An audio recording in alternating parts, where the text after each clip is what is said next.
Sir, Facebook WhatsApp पे जो निगरानी की बात चल रही है, उस समिति के अध्यक्ष है शशि थरूर, उन्होंने कहा है कि इस बारे में समिति में चर्चा की जाए।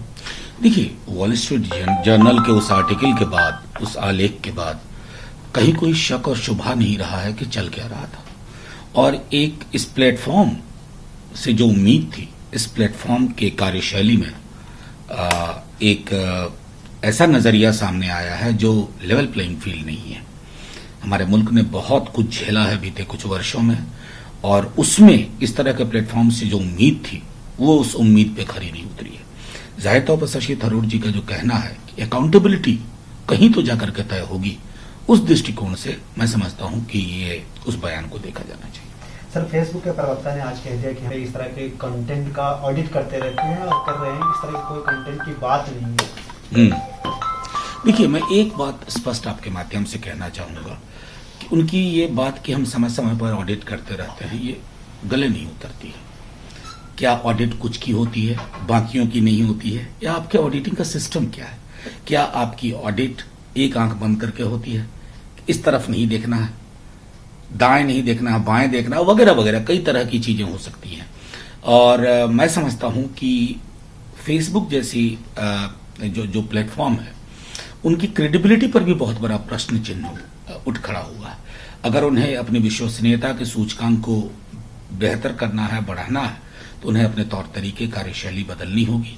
और तमाम उस तरह के पोस्ट जिससे समाज में जहर घुलता है, तमाम उस तरह के पोस्ट जिससे कि आप बहुत ही संकीर्ण दायरों में सोचते हैं, तमाम उस तरह के पोस्ट जिसके माध्यम से आप एक दल विशेष के साथ खड़े दिखते हैं, मैं समझता हूं उस पर नजर होनी चाहिए।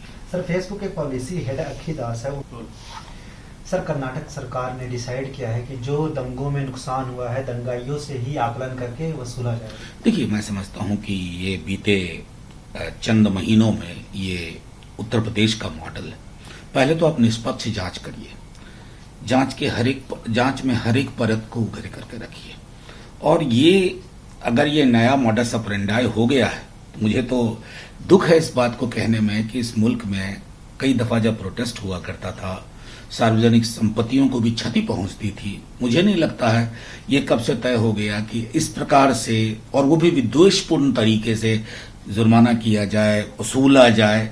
ये समहाउ एक रूल ऑफ लॉ को जैसे हमने सोचा था और जो हमारा पक्ष था, उसके अनुरूप नहीं। सर, यूपी में प्रियंका राहुल का कहना है कि युगल आ जा गया, जिस तरह से कास्ट और भी तरह के वायलेंस हो रहे हैं, इसको देखिए, मैं समझता हूं कि सिर्फ राहुल जी या प्रियंका जी ही ये नहीं कह रहे हैं। उत्तर प्रदेश का कोई अखबार उठा लीजिए, कोई पन्ना ऐसा नहीं मिलेगा जिससे आपके रोंगटे न खड़े हो जाए, किसी भी अखबार का।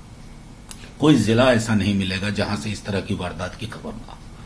लखीमपुर वाली घटना हम सब जानते हैं। इससे पहले एक लंबी लिस्ट है। पूरी मीडिया में आप लोगों के माध्यम से विमर्श चल रहा था कि विकास दुबे के मसले पे सारे परत खुल के सामने आ जाएंगे सार्वजनिक जीवन में, और असुखदार लोगों का नाम उजागर होगा। कुछ उजागर नहीं हुआ, क्योंकि उजागर होने के प्रोसेस को ही एनकाउंटर कर दिया गया। तो मैं समझता हूं कि देश के लिए सामूहिक चिंता का और अत्यधिक चिंता का विषय उत्तर प्रदेश है। जंगल राज, रावण राज, गुंडा राज, ये संज्ञा विशेषण मायने ही नहीं रखते हैं। इनसे ऊपर अगर कोई कैटेगरी हो, वहां उत्तर प्रदेश को डाला जाना चाहिए। सर, मायावती का कहना है कि जिस तरह बाबू नायडू ने विपक्ष के नेताओं को लेकर के उनकी निगरानी की जा रही है, फोन टाइपिंग कर रहा है, प्रधानमंत्री को पत्र लिखा और कहा कि निष्पक्ष जांच होनी चाहिए किसी केंद्रीय टीम से। देखिए, मैं समझता हूं कि ये सिर्फ संभवतः आंध्र में नहीं हो रहा है, पूरे देश में कमोबेश ये शिकायतें आ रही है। संसद में भी इस पर चर्चा हुई थी।